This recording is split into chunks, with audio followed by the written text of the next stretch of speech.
നമ്മുടെ ഇന്ത്യയുടെ അയൽ രാജ്യങ്ങളായ പാകിസ്ഥാൻ, ബംഗ്ലാദേശ് എന്നീ രാജ്യങ്ങളുടെ ബോർഡർ വരെ ഞങ്ങൾ ട്രെയിനിൽ യാത്ര പോയിട്ടുണ്ട്. നേപ്പാൾ എന്ന രാജ്യത്തേക്ക് ഞങ്ങൾ ട്രെയിൻ വഴി തന്നെ യാത്ര പോയതാണ്. പക്ഷേ ഭൂട്ടാൻ എന്ന രാജ്യത്തേക്ക് ഇതുവരെയായിട്ടും പോയിട്ടില്ല. ഇന്ന് ഭൂട്ടാനിലേക്ക് ട്രെയിൻ വഴി ഒരു യാത്ര പോവുകയാണ്. ഞങ്ങളിപ്പോൾ ഉള്ളത് വെസ്റ്റ് ബംഗാളിലെ ന്യൂ ജൽപൈഗുഡി റെയിൽവേ സ്റ്റേഷനിലാണ്. ഇവിടുന്ന് രാവിലെ 7:20 അലിപുർദ്വാർ ജംഗ്ഷനിലേക്ക് ഒരു ട്രെയിൻ ഉണ്ട്. അതിൽ കയറിയിട്ട് ഹസിമാറ റെയിൽവേ സ്റ്റേഷനിൽ ഇറങ്ങും. ഇവിടുന്ന് 133 കിലോമീറ്റർ ആണ് ദൂരമുള്ളത്. എന്നിട്ടാണ് ഞങ്ങൾ അവിടുന്ന് നേരെ ഭൂട്ടാൻ ബോർഡറിലേക്ക് പോകുന്നത്. ഇന്ത്യ ഭൂട്ടാൻ ബോർഡർ വരുന്ന സ്ഥലത്തിന്റെ പേര് ജയ്ഗാവ് എന്നാണ്. ഇവിടുന്ന് അതായത് NJP ഏകദേശം ഒരു 153 കിലോമീറ്ററോളം നമുക്ക് ദൂരമുണ്ട് യാത്ര ചെയ്യാൻ വേണ്ടിയിട്ട്. 133 കിലോമീറ്ററോളം നമുക്ക് ട്രെയിൻ സഞ്ചരിച്ച് ഹസിമാർ എത്തുമല്ലോ. അവിടുന്ന് 18 കിലോമീറ്റർ ആണ് നമുക്ക് ബോർഡറിലേക്ക് ഷെയർ ടാക്സിയോ ബസ്സോ മറ്റേ വഴികളൊക്കെ ഉണ്ടാവും. അതുപോലെ തന്നെ ഈ NJP കഴിഞ്ഞിട്ട് നമ്മൾ നേരെ ഗുവാഹട്ടി പോകുന്ന വഴിയിലാണ് ന്യൂ അലിപുർദ്വാർ ജംഗ്ഷൻ വരുന്നത്. അവിടെ ഇറങ്ങിയിട്ട് വേണമെങ്കിൽ നമുക്ക് ഇതേപോലെ തന്നെ ഭൂട്ടാനിലേക്ക് പോവാം. അവിടെ നിന്നാണെങ്കിൽ 60 കിലോമീറ്റർ ദൂരമാണ് ഉള്ളത്. ന്യൂ ജൽപൈഗുഡിയിൽ നിന്ന് യാത്ര ചെയ്ത് ഞങ്ങളിപ്പോ ഹസിമാറ റെയിൽവേ സ്റ്റേഷനിലേക്ക് എത്തിയേ. ഇനി ഇവിടുന്ന് ഇന്ത്യ ഭൂട്ടാൻ ബോർഡറായ ജയ്ഗാവിലേക്ക് 18 കിലോമീറ്റർ ആണ് ദൂരം വരുന്നത്. സ്റ്റേഷന്റെ ഈ ഭാഗത്ത് നിന്ന് തന്നെ ഇനിയിപ്പോ ബസ്സോ ഷെയർ വണ്ടിയോ എന്താണ് കിട്ടുന്നതെന്ന് നമുക്ക് നോക്കാം. ഇവിടെ ഒരുപാട് വണ്ടികളൊക്കെ കാണുന്നുണ്ട്. ഇത് തന്നെ ആയിരിക്കും, നമുക്ക് നോക്കാം, പോയി ചോദിച്ചു നോക്കാം. ഈ വണ്ടിയിലാണേ നമ്മൾ ജയ്ഗാവിലേക്ക് പോകുന്നത്. 5 ആൾക്കാരുണ്ട് ഓൾറെഡി ഈ വണ്ടിയിൽ. മുന്നിൽ തന്നെ ഇരിക്കാം. ഹാസിമാറ റെയിൽവേ സ്റ്റേഷന്റെ ഈ ഒരു ഭാഗത്ത് നിന്ന് ഞങ്ങൾ പുറപ്പെട്ടു. ഇപ്പോൾ 12:15. പിന്നെ എത്ര മണിക്ക് ആ ബോർഡറിന്റെ അവിടെ എത്തും നമുക്ക് നോക്കാം. ഹാസിമാറ ഒരു ചെറിയൊരു പട്ടണം. ശരിക്കും ഇവിടുന്ന് ബസ് ഉണ്ടായിരുന്നെങ്കിൽ നല്ലൊരു ഉപകാരമായേനെ. ഈ സമയത്ത് ബസ്സൊന്നും ഇല്ല.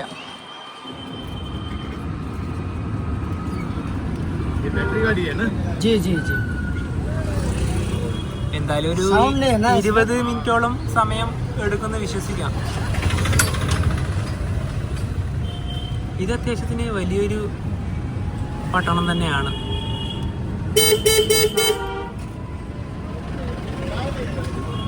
റോഡിന്റെ ഇരുഭാഗത്തായിട്ടും തേയിലയാണ്. നല്ല കിടിലൻ കാഴ്ചയാണ്. ഇവിടുന്ന് നോക്കിയാൽ തന്നെ നല്ല രീതിയിൽ തന്നെ ഇതൊക്കെ നല്ല റോഡാണ്. അതാണ് എടുത്തു പറയേണ്ടത്.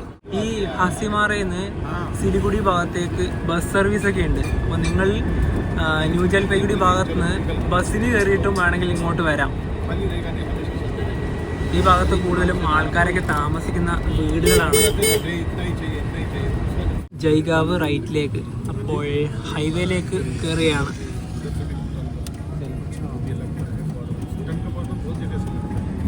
എന്റെ പൊന്നെ, ബോർഡർ ഭാഗത്തേക്കുള്ള റോഡാണ് ഈ കാണുന്നത്. നല്ല കിട്ടിലം വഴി തന്നെയാണല്ലോ. പാറോയിലേക്ക് 161 കിലോമീറ്റർ. ഇപ്പൊ എല്ലാം ഉണ്ട് കേട്ടോ. ജയ്ഗാവിലേക്ക് 14 കിലോമീറ്റർ. ഇത്രയും നല്ല റോഡാണ്, പിന്നെ എങ്ങനെ പെട്ടെന്ന് എത്താതെക്കും. ഇതിലൂടെ ഒരുപാട് ഭൂട്ടാൻ വണ്ടികളൊക്കെ പോകുന്നുണ്ട് കേട്ടോ. ഈ മുന്നിലൊരു ലോറിയൊക്കെ പോകുന്നുണ്ട്, അതൊക്കെ ഭൂട്ടാൻ വണ്ടിയാണ്. പിന്നെ മുന്നിലൊരു പിക്കപ്പ് ഒക്കെ പോകുന്നുണ്ട്, അതിൽ ആൾക്കാർ തൂങ്ങിയിട്ടൊക്കെയാണ് പോകുന്നത്. ഇവിടെ മുഴുവനും തേയിലയാണ്. റെയിൽവേ സ്റ്റേഷന്റെ ഭാഗത്തു നിന്നൊക്കെ കൂടുതൽ ആൾക്കാർ ഇതുപോലെയുള്ള ഓട്ടോയിൽ തന്നെയാണ് വരുന്നത്.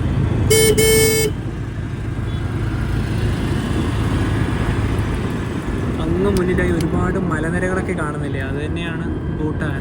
ഇന്ത്യ ഭൂട്ടാൻ ബോർഡറിലെ ഇന്ത്യയുടെ ആ ഒരു അതിർത്തി ഭാഗം ജയ്ഗാവ്. 12:50 ഇപ്പോൾ. ഈ വരുന്ന കാറൊക്കെ ഭൂട്ടാനാണ്. ജയ്ഗാവ് അത്യാവശ്യം വലിയൊരു പട്ടണം തന്നെയാണ്.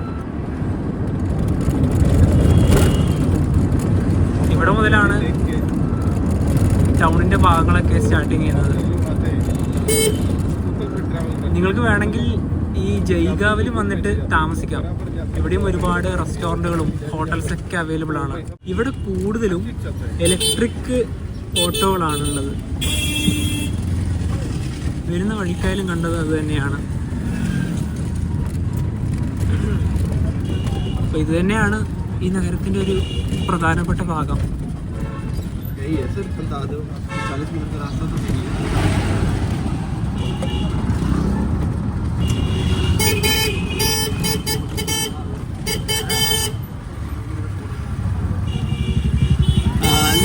നോട്ട് ചെയ്ത് വെച്ചോ, ഈ ഇന്ത്യയിലത്തെ ഡ്രൈവിംഗ് രീതിയും ഭൂട്ടാനിലത്തെ ഡ്രൈവിംഗ് രീതിയും. നമ്മൾ അങ്ങോട്ട് കയറുന്നുണ്ട്, അപ്പം നിങ്ങൾക്കത് ശരിക്കും മനസ്സിലായിക്കോളും. ഇവിടുത്തെ ഒരു കാഴ്ചയും ജസ്റ്റ് ഒന്ന് മനസ്സിലാക്കി വെച്ചോ. ഒരുപാട് ലോറികളൊക്കെ കാണാം ഇവിടെ. ഈ ലോറി ഭൂട്ടാൻ്റെതാണ്. ഇതൊക്കെ തന്നെയാണ്. ആ നമ്പർ പ്ലേറ്റ് നോക്കി മനസ്സിലാക്കിയാണ്. ചുവപ്പ് നമ്പർ പ്ലേറ്റ് ആണ് ഭൂട്ടാൻ്റേത്. ഇവിടെ നിന്ന് ഇനി 600 മീറ്ററേ ഉള്ളൂ ബോർഡറിലേക്ക്. ബോർഡറിലേക്കുള്ള റോഡ് കുറച്ച് മോശമാണ്, കാരണം ഇവിടെ പണിയെടുക്കുകയാണ്.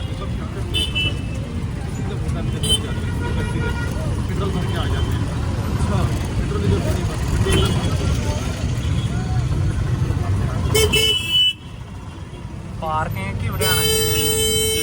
പെട്ടു.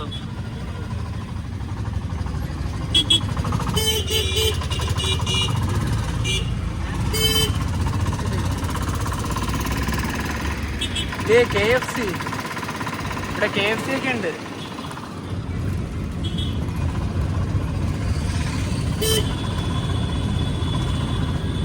ഞാൻ ഇത്ര വലുതാണെന്ന് വിചാരിച്ചില്ല ഈ ഒരു ജയ്ഗാവ് സിറ്റി കേട്ടോ.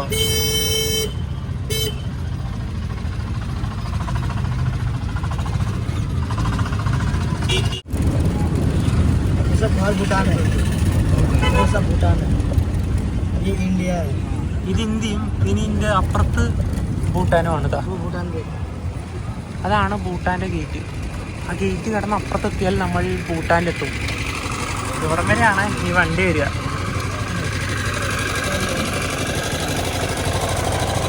പൈസ കൊടുത്തോളൂ. ഇപ്പോൾ ഇവിടെ എത്തി.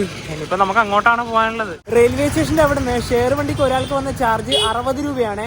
ഇനി ഭൂട്ടാനിലേക്ക് ഞങ്ങൾ കയറുവാണ്. ശരിക്കും പറഞ്ഞാൽ ഇന്ത്യക്കാർക്ക് ഭൂട്ടാനിലേക്ക് പ്രവേശിക്കുകയാണെങ്കിൽ വെറും വോട്ടർ ID കാർഡ് മാത്രം മതി. ഞങ്ങളിതിനി അവിടെ കാണിച്ച് ഭൂട്ടാനിലേക്ക് കയറുകയാണ്. ഇതുവഴിയാണ് നമുക്കുള്ള എൻട്രൻസ് ഒക്കെ. ഇവിടുത്തെ ഒരു തിരക്കൊക്കെ ഇങ്ങനെയാണ്.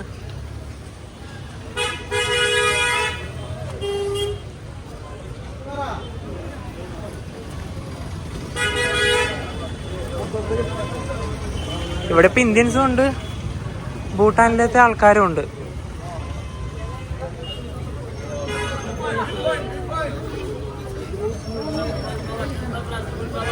വെറും ഇലക്ഷൻ ID കാണിച്ച് ഞങ്ങളിതാ ഭൂട്ടാനിലേക്ക് പ്രവേശിച്ചു. അപ്പോൾ സെക്യൂരിറ്റി ചെക്കൊക്കെ കഴിഞ്ഞു.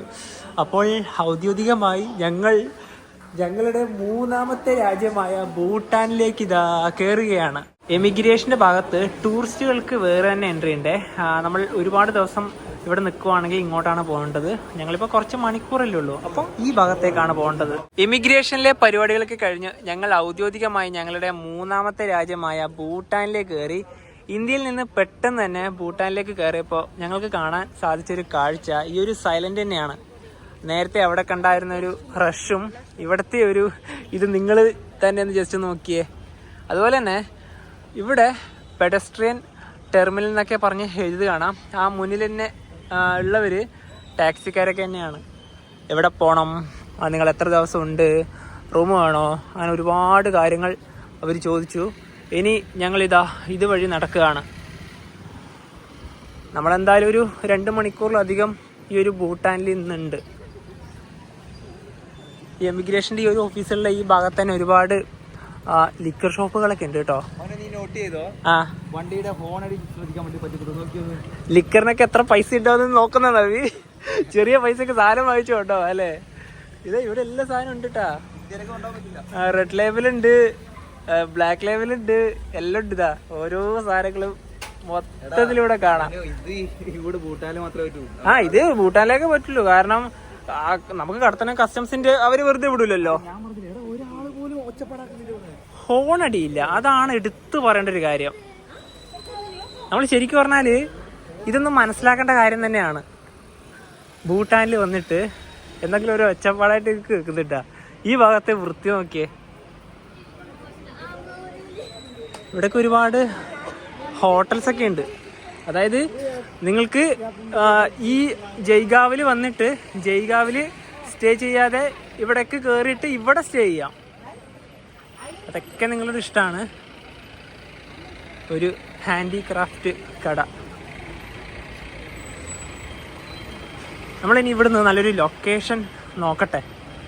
ഇവിടെ എവിടെയാണ് അടുത്ത് പോയിരിക്കാനൊക്കെ പറ്റിയ നല്ല പാർക്ക്, മൊണാസ്ട്രികൾ ഉണ്ടെങ്കിൽ അവിടേക്ക് പോവാം. ഇന്ത്യ ഭൂട്ടാൻ ബോർഡറിലെ സ്ഥലങ്ങളുടെ പേര് പറയാം. ഇന്ത്യയുടെ ഭാഗമാണെങ്കിൽ ജയ്ഗാവ് എന്നാണ്, ഭൂട്ടാന്റെ ഭാഗമാണെങ്കിൽ ഫ്യുങ്ഷോളിംഗ് എന്നാണ്. അതായത് നമ്മളിപ്പോൾ നിൽക്കുന്ന ഈ സ്ഥലമില്ലേ, അതിന്റെ പേരാണ് ഫ്യുങ്ഷോളിംഗ്. പറയാൻ കുറച്ച് ബുദ്ധിമുട്ടുണ്ടാകും, കാരണം അതിന്റെ പ്രൊണൗൺസിയേഷൻ അങ്ങനെയാണ് വരുന്നത്. ഭൂട്ടാൻ ഡ്യൂട്ടി ഫ്രീ ഷോപ്പ് ഇവിടെയാണ്. അപ്പോൾ എന്തെങ്കിലും സാധനങ്ങളൊക്കെ വാങ്ങിക്കണമെങ്കിൽ ഇവിടുന്ന് നിങ്ങൾ എന്ത് വാങ്ങിച്ചാലും തിരിച്ചു കൊണ്ടുപോകുന്നതിന് പ്രശ്നമൊന്നുമില്ല. അതായത് നിങ്ങൾ കുപ്പി വാങ്ങിച്ച് പോയാലും പ്രശ്നമില്ലല്ലോ. എനിക്ക് ഏറ്റവും കൂടുതൽ ഇഷ്ടപ്പെട്ടത് ഇവിടുത്തെ വൃത്തി തന്നെയാണ്. നടക്കാനായാലും നല്ല വഴിയാണ്. പിന്നെ ഇവിടെ തന്നെ ഒരു മൊണാസ്ട്രി ഒക്കെ കാണാം. ഒരുപാട് പേര് ഇതിൻ്റെ അകത്തൊക്കെ വന്നിരിക്കുന്നതൊക്കെ ഇതാ ആ ഭാഗത്താണ് കൂടുതൽ ആൾക്കാർ. ഞങ്ങളിങ്ങനെ ഫ്യുങ്ഷോളിംഗ് നഗരത്തിൻ്റെ ഓരോ ഭാഗം വഴിയും നടന്നു പോവുകയാണ്. നമ്മളിപ്പോൾ പെട്ടെന്ന് റോഡ് ക്രോസ് ചെയ്യുകയാണെന്നുണ്ടല്ലോ, സീബ്ര ക്രോസിംഗ് ഒക്കെ ആണെങ്കിൽ ഇവർ വണ്ടി നിർത്തി തരും. ഇവിടെ ഇപ്പോൾ ഇവർ നിർത്തുന്നില്ലല്ലോ. യെസ്, നിർത്തി. അതാണ്, അവർ നിർത്തും. അവിടെ പിന്നെ നമ്മൾ പോകാൻ വേണ്ടിയിട്ട് അവർ ഹോൺ അടിച്ച് ഒച്ചപ്പാടൊന്നും ആക്കൂല. ഇതുവഴിയും നടക്കാം, നേരെ അങ്ങോട്ടും പോവാം. നമുക്കെന്തായാലും ഇങ്ങോട്ട് നടക്കാം.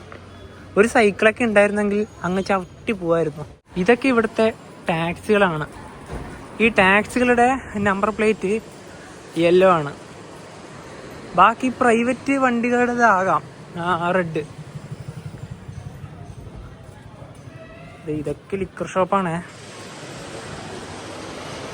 ഈ ഭാഗത്ത് കൂടുതൽ ലിക്കർ ഷോപ്പുകൾ മാത്രമേ ഉള്ളൂ. ഇവിടെ റെസ്റ്റോറൻറ്റ് ആൻഡ് ബാർ. ഇത് പിന്നെ നോർമൽ പലചരക്ക് കട.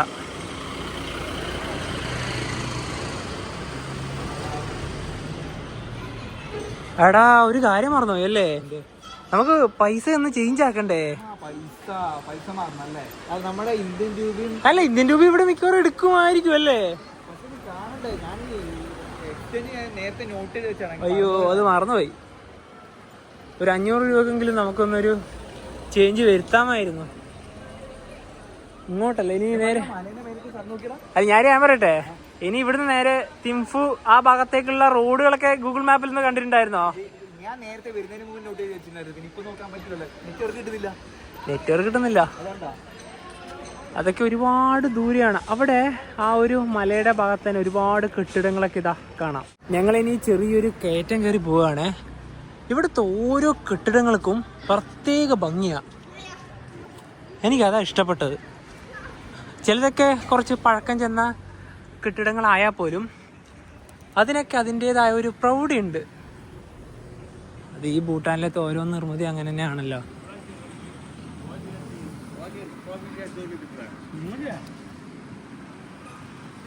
ഈ ഭാഗത്തേക്ക് മുഴുവനും മലനിരകൾ തന്നെയാണ്. ഭൂട്ടാനിൽ നിന്ന് ഇന്ത്യയിലേക്ക് പോകുന്ന വാഹനങ്ങളുടെ ആ ഒരു നീണ്ട ക്യൂ ആണ് ഇവിടെ കാണുന്നത്. നമുക്കിങ്ങനെ ഈ ഒരു റോട്ടിലൂടെ നിന്ന് ഇറങ്ങി നടക്കാൻ പറ്റില്ല കേട്ടോ. കുറച്ച് പേരൊക്കെ ഇറങ്ങി നടന്നപ്പോൾ തന്നെ സെക്യൂരിറ്റി ഉദ്യോഗസ്ഥന്മാർ ഇതുപോലെയുള്ള ഫുട്പാത്ത് യൂസ് ചെയ്യണമെന്ന് പറഞ്ഞു. ആ സമയത്ത് ഞങ്ങൾ വീഡിയോ എടുത്തില്ല. അതായത് ഈ വണ്ടികൾ ഇറങ്ങി പോകുന്ന ഇവിടെ തന്നെ ഭാരത് പെട്രോളിയത്തിൻ്റെ ഒരു പെട്രോൾ പമ്പ് ഉണ്ട്. അപ്പോൾ ഇവിടുന്ന് എണ്ണയൊക്കെ അടിച്ച് പോകുന്ന ഒരുപാട് പേരെയൊക്കെ കാണാം. അതായത് ഇന്ത്യയിലെക്കാളും കുറവാണ് ഭൂട്ടാനിൽ നമ്മുടെ പെട്രോൾ എന്താ പറയുക പൈസ. പെട്രോൾ ആയാലും ഡീസൽ ആയാലും. ഞങ്ങൾ ഇവിടുന്ന് 2 ഐസ്ക്രീം വാങ്ങിച്ച് ഞങ്ങൾ ഇന്ത്യൻ രൂപയാണ് കൊടുത്തത്. തിരിച്ച് ഞങ്ങൾക്ക് ഭൂട്ടാൻ കറൻസിയാണ് തരുന്നത്. അത് വാങ്ങിക്കണം എന്ന് വലിയൊരു ആഗ്രഹമായിരുന്നു. അതെന്തായാലും ഇവിടുന്ന് കിട്ടി. 50 രൂപയാണ് കേട്ടോ. അതായത് ഞാൻ 200 രൂപ കൊടുത്തു. അതായത് 50 100 രൂപയായി. 200 രൂപ ഇന്ത്യൻ മണി കൊടുത്തു. ബാക്കി 100 അതായത് ഭൂട്ടാൻ രൂപ നമുക്ക് കിട്ടിയിരിക്കുകയാണ്. ഞങ്ങൾ ഇവിടുന്ന് തന്നെ കുറച്ച് പൈസകളുടെ കൂടെ മാറ്റിയിട്ടാ, അതായത് ഭൂട്ടാൻ കറൻസിയിലേക്കാക്കി ഭൂട്ടാനിലെത്തിയിട്ട് എന്തെങ്കിലും കഴിച്ചില്ല എന്നുള്ളൊരു പരാതി വേണ്ട. ഒരു ഐസ്ക്രീം തന്നെ കഴിച്ചു. കാരണം നമ്മൾ ഇവിടെ ആകെ അത്ര സമയമല്ലേ ഉള്ളൂ. പിന്നെ ഇവിടെ തന്നെ ബീഫ് മോമോ, ചൗമീനൊക്കെ അവൈലബിൾ ഉണ്ട്. ഇവിടെ എല്ലാ തരം ഭക്ഷണങ്ങളും കിട്ടും കേട്ടോ. എല്ലാ തരത്തിലുള്ള ഭക്ഷണം നോൺ വെജ് ആയാലും ഇവിടെ കിട്ടും. നമ്മൾ വരുന്ന സമയത്ത് തന്നെ എത്ര കണ്ടു അല്ലേ, എന്തൊക്കെ കണ്ടു. ഞങ്ങൾ ഇതുവഴി നടക്കുമ്പം ഈ ഭാഗത്തെ വൃത്തിയും ആൾക്കാരുടെ ഡ്രൈവിംഗ് രീതിയും അതൊക്കെ പറഞ്ഞില്ലേ, അതായത് ആ ഒരു സിവിക് സെൻസ് ഒക്കെ പറഞ്ഞില്ലേ. ശരിക്കും പറഞ്ഞാൽ ഒരു ഗവൺമെന്റ് മാത്രം വിചാരിച്ചാൽ ആ നാട് നന്നാവില്ല. ആ നാട്ടിലെ ആൾക്കാർ കൂടെ വിചാരിക്കണം. ഇപ്പോൾ ഒരുപാട് വലിയ കെട്ടിടങ്ങളും നല്ല സ്ഥലങ്ങളും പണിതിട്ടുകൊണ്ട് മാത്രം കാര്യമില്ല ഗവൺമെന്റ്. അത് എങ്ങനെ ഏത് രീതിയിൽ പരിപാലിക്കണമെന്ന് ആദ്യം തീരുമാനിക്കുന്നത് അതിലൂടെ, അല്ലെങ്കിൽ അത് യൂസ് ചെയ്യുന്ന ആൾക്കാരാണ്. ആ ആൾക്കാരുടെ ഉപയോഗ രീതി പോലെ ഇരിക്കും ആ ഒരു ഭാഗത്തിൻ്റെ വൃത്തിയും. പിന്നെ വണ്ടി എടുത്ത് പോയാൽ എങ്ങനെ ഒരു പ്രധാനപ്പെട്ട സ്ഥലത്തെത്തിയാൽ ഹോൺ അടിക്കണോ, അല്ലെങ്കിൽ ഹോൺ അടിച്ച് മറ്റുള്ളവരെ ശല്യപ്പെടുത്തണോ, അതൊക്കെ നമുക്ക് ശരിക്കും പറഞ്ഞാലൊന്ന് മനസ്സിലാക്കി എടുക്കേണ്ട കാര്യങ്ങളേ ഉള്ളൂ അതൊക്കെ. ഇനിയിപ്പോൾ ഞങ്ങൾ ഇതിൻ്റെ അകത്തൂടെ നടക്കുകയാണ്. ഇതിങ്ങനെ കുറച്ചൊരു കവാടം പോലെയൊക്കെ കാണുന്നുണ്ട്. ഞങ്ങൾ ഭൂട്ടാനിലെത്തി. നമ്മുടെ രാജ്യത്ത് ഒരിക്കലും കുറ്റം പറയുന്നൊന്നുമല്ല. നമ്മുടെ ഗവൺമെന്റ് ഒരുപാട് നല്ല കാര്യങ്ങൾ ചെയ്തു തരുന്നുണ്ട്. പക്ഷെ അതിന്റെ രീതിയിൽ തന്നെ നശിപ്പിക്കാൻ ഒരുപാട് ആൾക്കാരുണ്ട്. അതായത് സിവിക് സെൻസ് ആണ് ഉദ്ദേശിക്കുന്നത്. ഒരു പബ്ലിക് പ്ലേസിൽ എങ്ങനെ നടക്കണമെന്ന് അറിയാത്ത ആൾക്കാർ ഇപ്പോഴും നമ്മുടെ നാട്ടിലുണ്ട്. അവിടെ തുപ്പാൻ പാടില്ല എന്ന് പറഞ്ഞ് ബോർഡ് വെച്ചാൽ ആ ബോർഡിൽ തന്നെ തുപ്പുന്ന ആൾക്കാരുണ്ട്. അതായത് ഇപ്പോൾ ഉണ്ടല്ലോ, കുറച്ച് നാളുകൾക്ക് മുന്നേ നമ്മുടെ യുപിയിൽ ഗോമതി നഗർ എന്ന് പറഞ്ഞ ആഡംബരമായിട്ടൊരു റെയിൽവേ സ്റ്റേഷൻ എന്താ പറയുക റീഡെവലപ്മെന്റ് ചെയ്തിട്ട് അടിപൊളിയായിട്ടുണ്ട്. അവിടെ തന്നെ ഈ പാൻപരാഗും കുട്ടിയൊക്കെ വെച്ച് തുപ്പുക, എന്തൊക്കെയാണോ മനു പറഞ്ഞ പോലെ തുപ്പാൻ പാടില്ല എന്ന് പറഞ്ഞാൽ അവിടെ തുപ്പും, വേസ്റ്റ് ഇടാൻ പാടില്ല എന്ന് പറഞ്ഞാൽ അവിടെ തന്നെ ഇടും. ഡ്രൈവിങ്ങിന്റെ ആ ഒരു രീതി, ഹോൺ അടിക്കാൻ പാടില്ല പറഞ്ഞാൽ ഹോൺ അടിക്കും, എങ്ങനെയെങ്കിലും കുത്തിക്കയറ്റി പോവാ. ക്ഷമയില്ലാന്ന് മെയിനായിട്ട് വിഷയം, ക്ഷമയില്ലാതെയാണ്. എന്താ പറയുക, ട്രാഫിക്കിന്റെ നിയമങ്ങളൊന്നും അംഗീകരിക്കാൻ കഴിയാത്ത ഒരു രീതി, അതാണ് ഉദ്ദേശിക്കുന്നത്. ഒരിക്കലും നമ്മുടെ രാജ്യത്തെ അല്ല പറഞ്ഞത്, ജനങ്ങളുടെ ആ ഒരു രീതിനെ മാത്രമാണ് പറഞ്ഞത്. അതാണ് നേരത്തെ പറഞ്ഞത്. ഗവൺമെന്റ് നല്ല രീതിയിൽ ഓരോ കാര്യങ്ങൾ ചെയ്തു തന്നാലും അതിനെ നശിപ്പിച്ച് അത് വേറെ രീതിയിലാക്കാൻ കുറെ ആൾക്കാരുണ്ടല്ലോ. അതുതന്നെയാണ് നമ്മുടെ നാട്ടിൽ ഇപ്പം ഉള്ളൊരു ചെറിയൊരു പ്രശ്നം. ഞങ്ങൾ ഇവിടെ ഒരു മൊണാസ്ട്രീന്റെ ഭാഗത്തേക്ക് വന്നേ.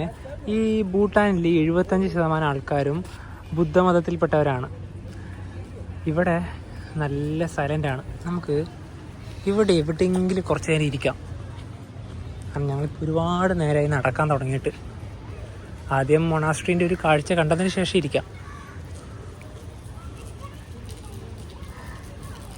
തിംഫു ഭാഗത്തേക്കും പാറോ ഭാഗത്തേക്കൊക്കെ പോയാൽ ഏറ്റവും കൂടുതൽ കാണുന്നൊരു കാഴ്ച, എല്ലാ ഭാഗത്തും മൊണാസ്ട്രികളുണ്ട്.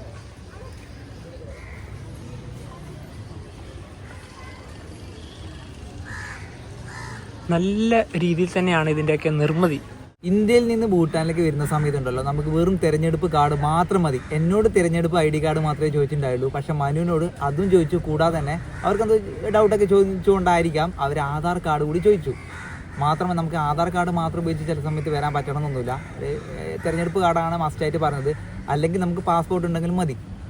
ഇതേപോലെ ഈ ഭൂട്ടാനിലേക്ക് വരുന്ന സമയത്ത് നമുക്ക് വിസ മറ്റു കാര്യങ്ങൾ ഒന്നും തന്നെ വേണ്ട, കോമൺ ആയിട്ട് എൻ്റർ ചെയ്തിട്ട് വരാം.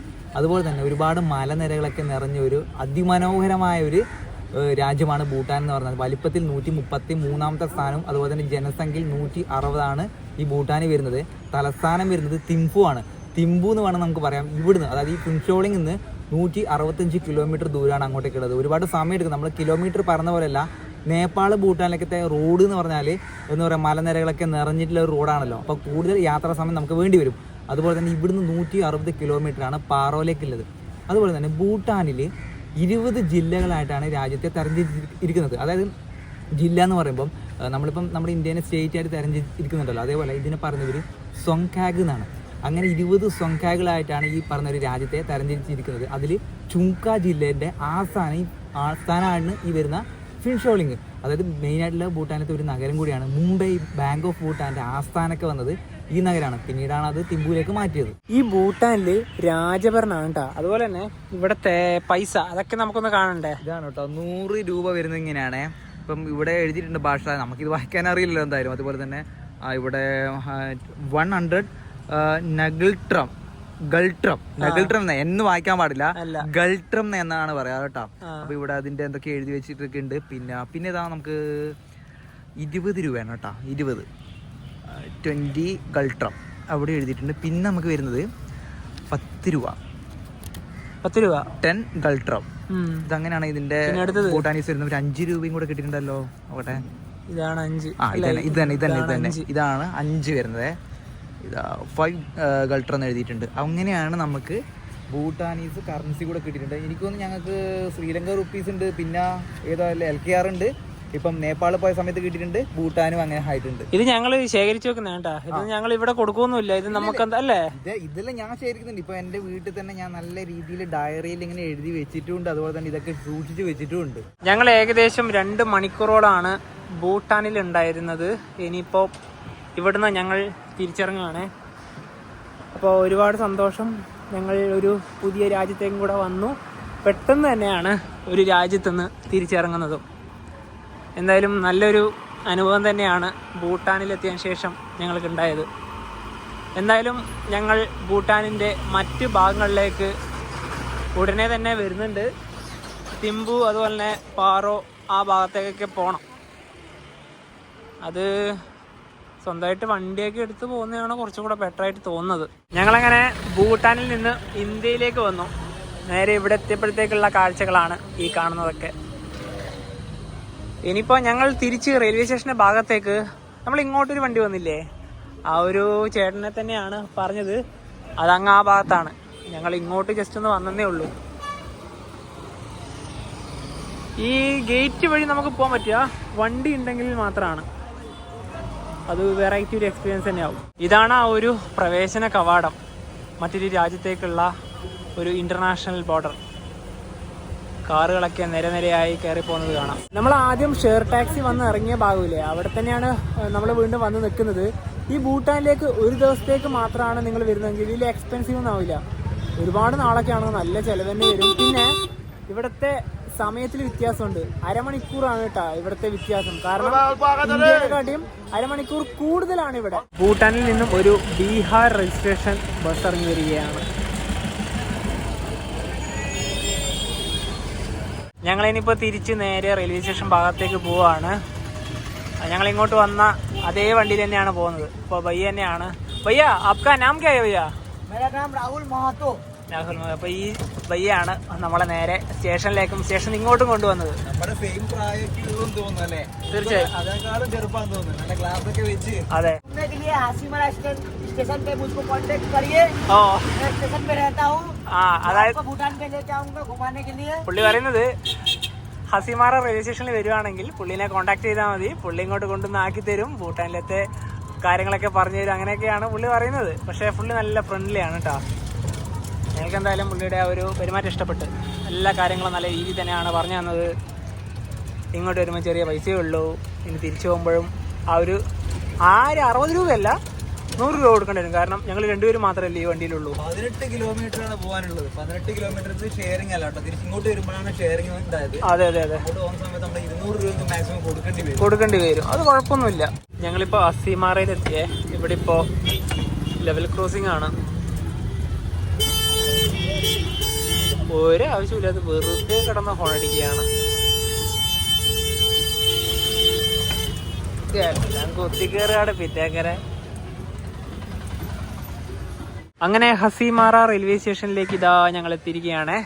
ഈ റെയിൽവേ സ്റ്റേഷൻ്റെ ഈ ഒരു ഭാഗത്തെ കാഴ്ചക്ക് ഇങ്ങനെയാണ്. അതുവഴിയാണ് ഇപ്പോൾ വന്നത്. ഇവിടെ കുറച്ച് കടകളൊക്കെ കാണാം. ഇനിയിപ്പോൾ നേരെ സ്റ്റേഷൻ്റെ അകത്തേക്ക് കയറാം. ഇവിടെ നവീകരണമാണിപ്പോൾ. ഇതുവഴിയാണ് സ്റ്റേഷൻ്റെ അകത്തേക്ക് കയറാൻ പറ്റുക.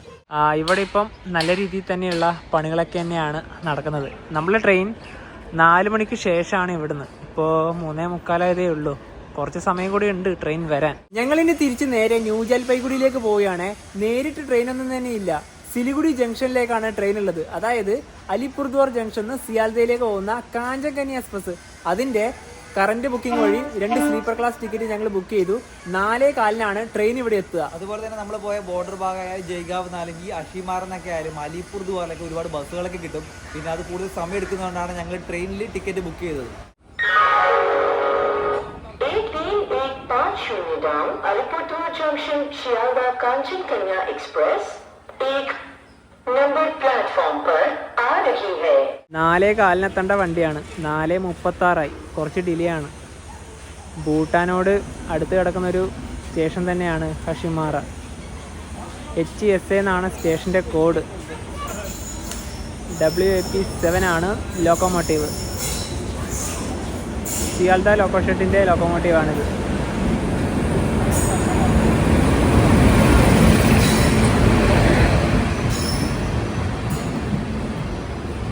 ഞങ്ങളുടെ കോച്ച് സ്ലീപ്പറിൽ S5 ആണ്. മുമ്പിൽ തന്നെ 2 അണ്ടർസോഡ് കോച്ചുകളുണ്ട്. ഞങ്ങൾ സൈഡ് ലോവറും സൈഡ് അപ്പറാണ് എടുത്തത്. 23ഉം 24. കറണ്ട് ബുക്കിംഗ് വഴി ടിക്കറ്റ് എടുത്തുകൊണ്ട് തന്നെ സൈഡ് ലോവറും സൈഡ് അപ്പുറം തന്നെ കിട്ടി. മാത്രമല്ല ഇതൊരു എമർജൻസി വിൻഡോ കൂടിയാണ്.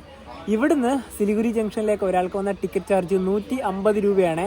ഈ ഭൂട്ടാൻ വഴിയൊക്കെ ഒഴുകുന്നൊരു നദിയുണ്ട്, തോർസ. അത് ഈ സ്റ്റേഷൻ കഴിഞ്ഞ ഉടനെ തന്നെ നമ്മൾ കാണും. അങ്ങനെ ഇതാ ഹാസിമാറ റെയിൽവേ സ്റ്റേഷനിൽ നിന്ന് ട്രെയിൻ എടുത്തു. ഈ സ്റ്റേഷൻ്റെ കുറച്ച് കാര്യങ്ങൾ പറയുകയാണെങ്കിൽ ഇവിടെ വലിയ സൗകര്യമൊന്നും തന്നെ ഇല്ല. നമുക്ക് ബിസ്ക്കറ്റ്, കേക്ക്, കുപ്പികളിലൊക്കെ വാങ്ങിക്കാനുള്ള ചെറിയ കടകളൊക്കെ ഉണ്ട്. പിന്നെ ഇവിടെ നവീകരണം ഇപ്പം നടക്കുവാണല്ലോ, കുറച്ച് വർഷങ്ങളെടുക്കും നല്ലൊരു സ്റ്റേഷനായി മാറി വരാൻ. എന്തായാലും നമ്മൾ അവിടെ എത്തുമ്പോഴും 8 മണി എന്തായാലും ആവും. കാരണം ഇപ്പോൾ വണ്ടി ഏകദേശം ഡിലേ ഉണ്ടല്ലോ.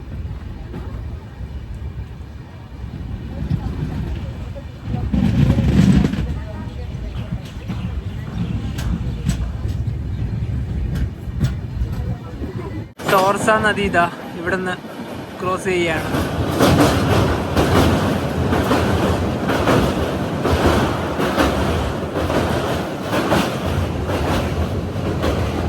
വെള്ളമൊക്കെ വളരെയധികം കുറവാണ്.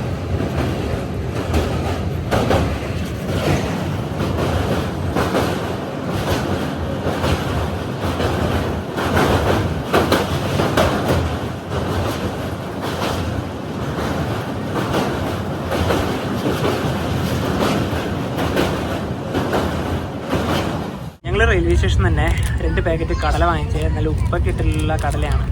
ഈ ഒരു പാക്കറ്റിന് 10 രൂപയാണ് ആയത്. ട്രെയിൻ ഇപ്പോൾ അടുത്തൊരു സ്റ്റേഷനിലേക്ക് എത്തുകയാണ്. ചെറിയൊരു ഗ്രാമപ്രദേശമാണ്.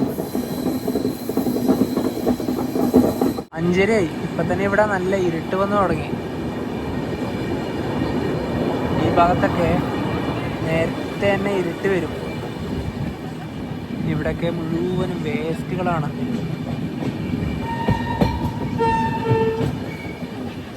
ട്രെയിൻ ഇപ്പോൾ ഒരു സ്റ്റേഷനിലേക്ക് എത്തുകയാണ്.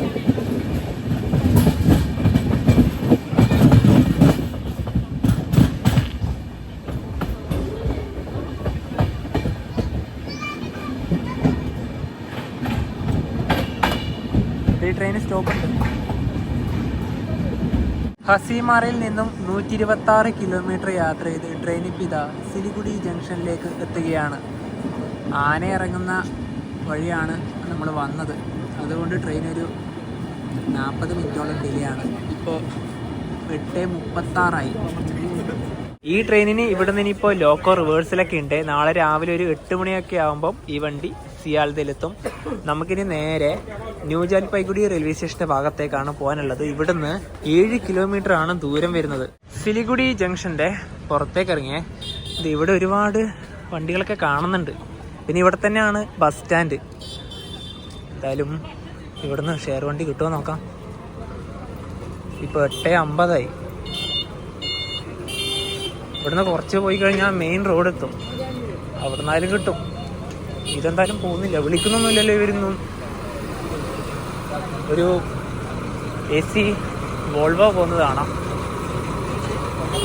കൊൽക്കത്ത ആരാധന. ഇവിടുത്തെ ഈ സമയത്തെ തിരക്കാണിത്.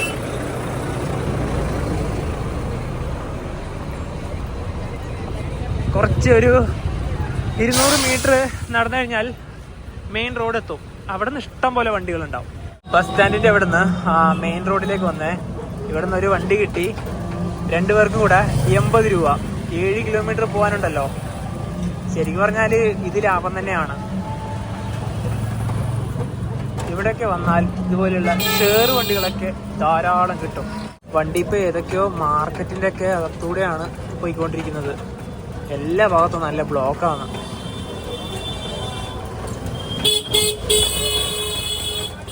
MG NJP റെയിൽവേ സ്റ്റേഷന്റെ ഭാഗത്തേക്ക് ഇനിയുണ്ട് ഒരു 4 കിലോമീറ്ററോളം. അങ്ങനെ രാവിലെ NJPയിൽ നിന്ന് തുടങ്ങിയ യാത്രയാണ്. അവസാനം ഇതാ NJPയിൽ തന്നെ തിരിച്ചെത്തി. ഇപ്പോൾ 9:20 ഇനി ഇവിടുന്ന് ഞങ്ങളുടെ റൂമുള്ള ഭാഗത്തേക്ക് ഒരു 400 മീറ്റർ മാത്രമേ ദൂരമുള്ളൂ. വെറും ഇലക്ഷൻ ID കാർഡ് ഉപയോഗിച്ച് നമ്മൾ ഈസിയായി ഭൂട്ടാനിൽ എൻ്റർ ചെയ്ത് അതുപോലെ തന്നെ തിരിച്ചിറങ്ങി വന്നുവല്ലോ. പക്ഷെ ഭൂട്ടാനിലെ വിദേശികൾക്ക് കയറി ഒരുപാട് സ്ഥലങ്ങളൊക്കെ സന്ദർശിക്കണമെങ്കിൽ പ്രത്യേകം പൈസ ഒക്കെ അടക്കേണ്ടതായിട്ടുണ്ട്. അതിനെ പറയുന്ന പേരാണ് SDF, അതായത് സസ്റ്റൈനബിൾ ഡെവലപ്മെന്റ് ഫീസ് എന്നാണ് ഉദ്ദേശിക്കുന്നത്. അതിന്റെ മലയാളം പേരുവാണെങ്കിൽ സുസ്ഥിര വികസന ഫീസ് എന്ന് പറയും. അതായത് വിദേശികൾക്ക് $100 പെർ നൈറ്റ് അടക്കേണ്ടതായിട്ടുള്ളത്. $100 എന്ന് പറഞ്ഞാൽ നമ്മുടെ ഇന്ത്യൻ രൂപ ഏകദേശം ഒരു 9,000 ചില്ലറയാണ് വരുന്നത്. പക്ഷെ വിദേശികൾ, നമ്മുടെ ഇന്ത്യക്കാരും വിദേശികളാണ്, പക്ഷെങ്കിലും ഇന്ത്യ, ബംഗ്ലാദേശ്, മാലിദ്വീപ് തുടങ്ങിയ രാജ്യങ്ങൾക്കൊന്നും ഈ പറഞ്ഞ $100 ഒന്നും അടക്കേണ്ടതായിട്ടില്ല. അതായത് പെർ നൈറ്റ് 1,200 രൂപയാണ് നമ്മൾ ഇന്ത്യക്കാരെ അടക്കേണ്ടതായിട്ടുള്ളത്. ഭൂട്ടാനിലെ തിമ്പു, പാറോ ഭാഗങ്ങളൊക്കെ പോകുന്ന സമയത്ത്, അതായത് ഭൂട്ടാനിലെ ഏത് ഭാഗങ്ങളിലേക്ക് പോകുന്നുണ്ടെങ്കിലും ആ പൈസ അടക്കേണ്ടതായിട്ടുണ്ട്. 5 വയസ്സിന് താഴെയുള്ള കുട്ടികൾക്ക് പൈസ അടക്കേണ്ട. അതുപോലെ തന്നെ 6 to 12 ഈ പറഞ്ഞ 1,200 പകുതി 50% അടക്കണം. അതായത് ഏകദേശം 600 രൂപ അടക്കേണ്ടതായിട്ടുണ്ട്. പക്ഷെ ഉണ്ടല്ലോ, ഈ നമ്മുടെ അതിർത്തി ഭാഗങ്ങളുണ്ട്. ഇപ്പം നമ്മൾ പോയ ഫുൻഷോളിങ്, അതുപോലെ തന്നെ സാംസെ എന്ന് പറഞ്ഞ സ്ഥലമുണ്ട്, ഗലഫു എന്ന് പറഞ്ഞ സ്ഥലമുണ്ട്, ഈ സാംഡ്രൂം ജൊംകാർ എന്ന് പറഞ്ഞ സ്ഥലമുണ്ട്. ഇന്ത്യ ഭാഗമായിട്ട് ബന്ധപ്പെട്ട അതിർത്തി പ്രദേശങ്ങളുണ്ടല്ലോ ഭൂട്ടാനായിട്ട്, അവിടെ നമുക്ക് ഈ പറഞ്ഞ SDF ബാധകമല്ല. അതായത് 24 മണിക്കൂർ മാത്രമാണ് ഈ പറഞ്ഞ ഫുൻഷോളിങ്. നമ്മളിപ്പം ആകെ 2 മണിക്കൂർ മാത്രമാണ് ചെലവഴിച്ചത്. 24 മണിക്കൂർ നമുക്ക് അവിടെ റൂം എടുത്ത് താമസിക്കാനൊക്കെ ഈ SDF ബാധകമല്ല. ഫ്രീ ആയിട്ട് തന്നെ പോയിട്ട് വരാം. പക്ഷെ അത് കഴിഞ്ഞിട്ടാണെങ്കിൽ നമ്മൾ പൈസ അടക്കേണ്ടതായിട്ടുണ്ട്. കാരണം വെച്ചാൽ നമ്മൾ എൻ്റർ ചെയ്യുന്ന സമയത്ത് നമ്മുടെ ID കാർഡ് അവിടെ കൊടുത്തു. ഇലക്ഷൻ ID കാർഡ് മൊത്തം ഡീറ്റെയിൽ ആയിട്ട് അവിടെ എഴുതി വെച്ചിട്ടുണ്ട്. ഈസി ആയിട്ട് നമ്മൾ തിരിച്ചിറങ്ങി വരുന്ന സമയത്ത് അത് അവിടെ കാണിച്ച് നോക്കും. അതായത് സമയപരിധി കഴിഞ്ഞിട്ടുണ്ടെങ്കിൽ അവരത് ഈടാക്കും. അപ്പം നിയമപരമായിട്ട് മാത്രമേ പോകാൻ പറ്റുള്ളൂ. ഇന്ത്യയിൽ നിന്നും വളരെ എളുപ്പത്തിൽ ഭൂട്ടാനിൽ എങ്ങനെ പോയി വരാം എന്നതാണ് ഇന്നത്തെ ഒരു വീഡിയോ കൊണ്ട് ഉദ്ദേശിച്ചത്. ഇനി അടുത്ത ദിവസം ഞങ്ങൾ നേരെ പോകുന്നു ഡാർജിലിംഗിലേക്ക്. ഹിമാലയൻ ഡാർജിലിംഗ് ടോയ് ട്രെയിനിലാണ് യാത്ര. അതൊരു 1.5 യാത്ര തന്നെയാവും. അപ്പോൾ അതിൻ്റെയൊക്കെ വീഡിയോയ്ക്ക് വേണ്ടി വെയിറ്റ് ചെയ്യുക. അപ്പോൾ ഈ ഒരു വീഡിയോയിലേക്ക് ഇഷ്ടപ്പെടുന്നതായിരിക്കുന്നു. അപ്പോൾ നമുക്ക് മറ്റു വീഡിയോ ബൈ.